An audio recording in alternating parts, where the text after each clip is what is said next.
আজকে এই ভিডিওতে জিওডল TH4 এবং জিওডল TH8 এর কী কাজ সেইটা নিয়ে কথা বলবো। তাহলে চলো আজকের ভিডিওটা শুরু করা যাক। প্রথমেই যে ট্যাবলেটটি আছে সেই ট্যাবলেটটির নাম হচ্ছে জিওডল TH4 এবং এই ট্যাবলেটটিতে যে কম্পোজিশনটি আছে সেটা হচ্ছে অ্যাসিক্লোফেনাক 100 mg এবং থায়োকোলসিকোসাইড 4 mg আছে এই ট্যাবলেটটিতে। তো এই ট্যাবলেটটি 10টা স্টিপে আপনারা দেখতে পেয়ে যাবেন।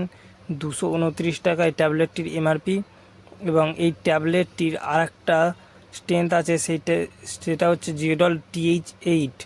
এই ট্যাবলেটটিতেও একই কম্পোজিশন দেখতে পেয়ে যাবেন, শুধু থায়োকোলসিকোসাইড 8 mg ওই ট্যাবলেটটিতে দেখতে পেয়ে যাবেন। এই ট্যাবলেটটি যে কোনো ধরনের চোট লাগা ব্যথা এবং মাজায় ব্যথা, কাঁধে হাতে পায়ে যে কোনো ধরনের মাংসপেশির ব্যথাতে এই ট্যাবলেটটি দেওয়া হয়, তখনই এই ট্যাবলেটটি ডাক্তাররা লেখে।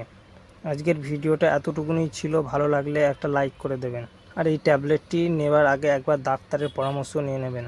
এবং এই ট্যাবলেটটির খাওয়ার নিয়ম হচ্ছে সকালে একটি এবং রাতে এই ট্যাবলেটটি খাওয়ার নিয়ম এবং প্রয়োজনে এই ট্যাবলেটটি দেওয়া হয়।